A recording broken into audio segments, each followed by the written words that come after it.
With the passing of Queen Elizabeth II, the throne was passed immediately to her heir, Charles, the former Prince of Wales.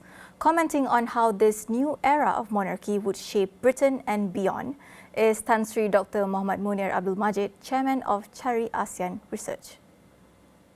Prince Charles, now King Charles III, I think it trivializes if I said, large sort of boots to fill, it's not just that, it's more than that, the enormity of his challenge that the Queen, the imprint that Queen Elizabeth II has made, and Charles's own, sort of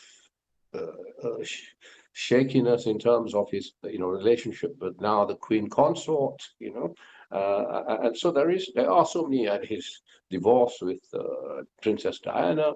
So there are many things a little shaky about Charles compared to Queen Elizabeth II, but Charles himself has his own strengths.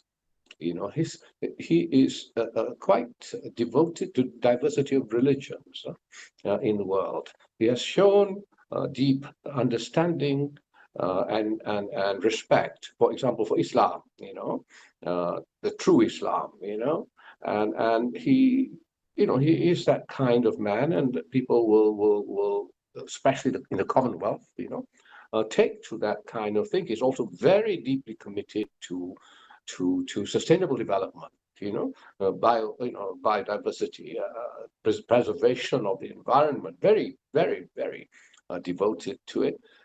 There is some kind of fear that he might be too in your face, so to speak, and more insistent or, on certain things that might be too interventionist. I don't know whether he will change his character, once he become, now that he's king. Whether he will be able to have that balance. The death of Queen Elizabeth raises questions about the future of monarchy. Tan Sri Dr. Munir explains the role of the institution and its relevance in the 21st century. The relevance of the monarchy was one to show continuity.